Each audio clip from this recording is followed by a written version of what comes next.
Aston Taxmann में नए video के साथ आपका एक बार फिर से स्वागत है। यदि यह वीडियो आपको पसंद आए, इसको लाइक करें, शेयर करें, कमेंट करें। कमेंट का मतलब केवल अच्छी बातें भी नहीं है। यदि आपको ये वीडियो पसंद ना आया हो फिर भी ये बताएं, सो दैट हमें ये मालूम हो सके कि जो चीज़ें मैं अपने व्यूअर्स को बताना चाहता हूँ क्या वो उन्हें पसंद करते भी है कि नहीं, उनकी बातें ये समझ में आ रही हैं कि नहीं। और यदि इस चैनल पे आप पहली बार विजिट किए हैं तो इसको सब्सक्राइब भी करें। मेरा नाम डीएम झा है। 1 फरवरी 2024 financial budget 2024 interim financial budget 2024-25 पेश किया गया था और 23 जुलाई 2024 फाइनेंशियल ईयर 24-25 का फाइनल बजट पेश किया गया। चूँकि 1 फरवरी को इंटरिम बजट पेश करने का एक मुख्य कारण था, एक ही कारण था कि नई सरकार बनने की प्रक्रिया थी। तो जाने वाली सरकार, जो पुरानी सरकार होती है, उसकी ये दायित्व होता है वो इंटरिम बजट पेश करे, और जब नई सरकार आती है तो उसका ये दायित्व होता है कि वो फुल बजट पेश करे। और इस प्रकार से जो नई सरकार केंद्र में आई, उन्होंने 23 जुलाई 2024 को नया बजट, फुल बजट जो है वो पेश किया। इन बजट में कई सारी बातें हैं। आज हम बात करेंगे म्यूचुअल फंड के टैक्सेशन के बारे में। और जैसे कि आप जानते हैं कि म्यूचुअल फंड लिस्टेड सिक्योरिटीज या इक्विटी ओरिएंटेड म्यूचुअल फंड में जो गेन होता है वो कैपिटल गेन माना जाता है और उस पर टैक्स भी होता है। चूँकि ये कैपिटल गेन हो सकता है कि लॉन्ग टर्म हो या शॉर्ट टर्म कैपिटल गेन हो, और ये डिपेंड करता है आपकी होल्डिंग पीरियड पे। सामान्य शब्दों में यदि मैं कहूँ तो आपने लिस्टेड सिक्योरिटी या इक्विटी ओरिएंटेड म्यूचुअल फंड यदि 1 साल तक रख के उसको बेचा है तो जो उसमें गेन होंगे वो शॉर्ट टर्म कैपिटल गेन होंगे, और 1 साल के बाद यदि बेचा है और जो उसमें गेन होंगे वो लॉन्ग टर्म कैपिटल गेन होंगे।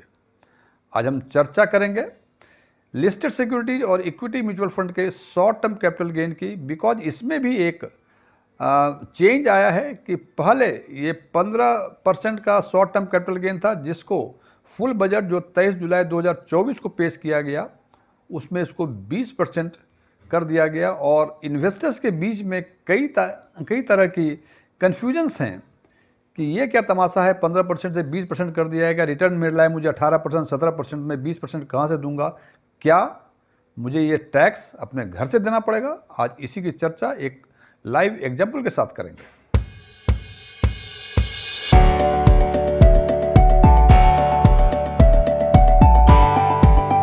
जैसे कि पहले हमने चर्चा की है कि आज हम बात करेंगे लिस्टेड सिक्योरिटी और इक्विटी ओरिएंटेड म्यूचुअल फंड, या सामान्य शब्दों में इक्विटी म्यूचुअल फंड में शॉर्ट टर्म कैपिटल गेन का प्रोविजंस क्या है। और मैंने ये भी बताया कि चूंकि 23 जुलाई 2024 को जो फुल बजट आई है उसमें कई चीज़ें इस बारे में चेंज हुई हैं, लेकिन एक चीज़ जो पहले भी थी और आज भी है वो ये है कि होल्डिंग पीरियड लिस्टेड सिक्योरिटीज और इक्विटी म्यूचुअल फंड में पहले भी 12 महीने थी और 23 जुलाई 2024 में उसको कंटिन्यू रखा गया। इस एनालिसिस में एक लाइव एग्जाम्पल लेते हैं। हमने माना कि 1 जनवरी 2024 को 1 लाख रुपए में कोई हमने इक्विटी म्यूचुअल फंड या इक्विटी शेयर्स परचेज किया और उसको हमने 22 जुलाई 2024 को 1,10,500 रुपये में बेच दिया। ये 1,10,500 रुपये जो है ये हमने करीब 7 महीने का 18% के हिसाब से, मीन्स 18% पर एनम के हिसाब से 7 महीने का कैलकुलेट किया है, एंड इट कम्स टू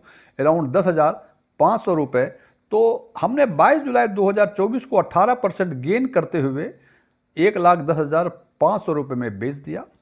एक दूसरा इन्वेस्टर था जिन्होंने वही म्यूचुअल फंड जिसमें ऑप्शन ए वालों ने इन्वेस्ट किया था, उसको उन्हें 23 जुलाई 2024 को उसने भी 1,10,500 में सेल किया। और एक तीसरा इन्वेस्टर था जिसने परचेज किया था वही 1 जनवरी 2024 को 1 लाख रुपए में, और उसको रिडीम किया यानी सेल किया 6 अगस्त 2024 को।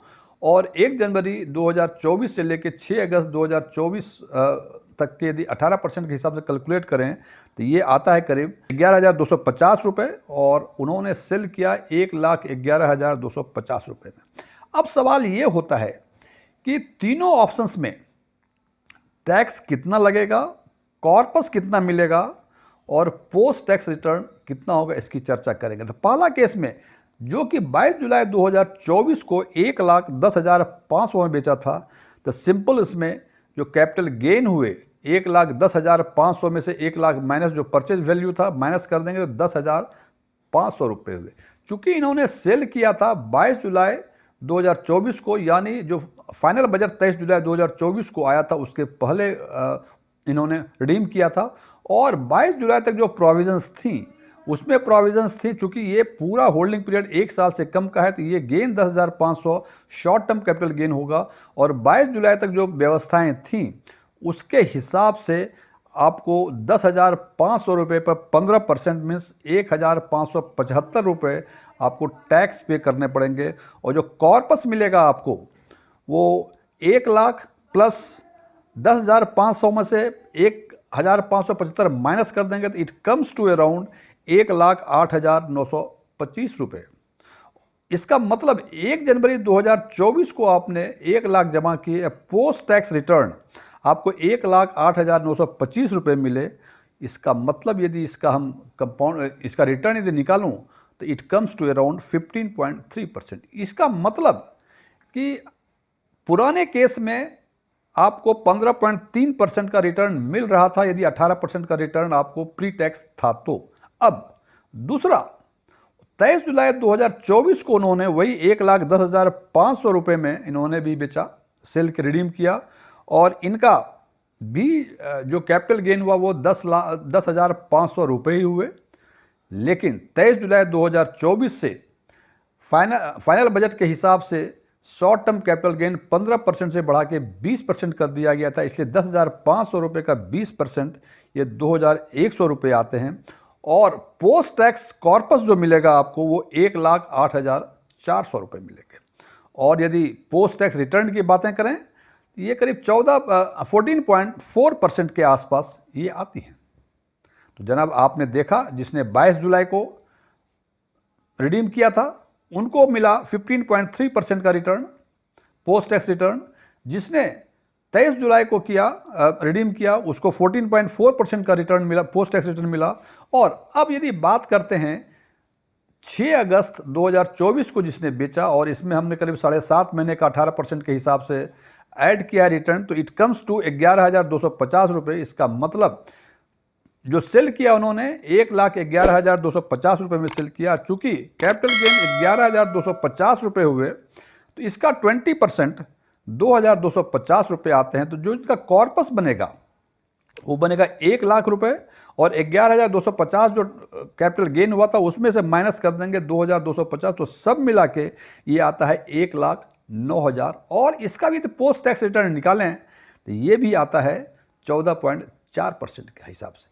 इसका मतलब आपने ये देखा कि यदि रिटर्न आपका 18% ही हो, 20% ही हो, 14% भी हो, तो जनाब आपको घर से टैक्स नहीं देना पड़ेगा, बल्कि पोस्ट टैक्स रिटर्न यदि 18% आपको प्री टैक्स रिटर्न मिल रहा है तो आफ्टर पेइंग द टैक्स जो पोस्ट टैक्स रिटर्न होगा शॉर्ट टर्म कैपिटल गेन के केस में ये 14.4% के आसपास होगा। और जिसने फाइनल बजट जो फुल बजट आए उसके पहले 22 जुलाई तक जिसने बेच दी थी उसको 15.3% का पोस्ट टैक्स रिटर्न मिल रहा है। इसमें एक चीज जो ध्यान देने वाली बातें हैं कि फाइनेंशियल ईयर 24-25 जिसने 22 जुलाई 2024 को रिडीम किया उसका इनकम कैपिटल गेन इनकम भी फाइनेंशियल ईयर 24-25 में ही आएगा, जबकि जिसने 6 अगस्त या 23 जुलाई 2024 को रिडीम किया उसका भी capital gain income financial year 24-25 में ही आएगा। लेकिन दोनों का एक दिन के डिफरेंस पे उनका कैपिटल गेन का जो इनकम होगा और टैक्सेशन जो होगा वो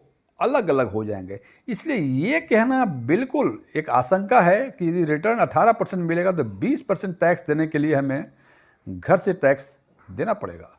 थैंक यू।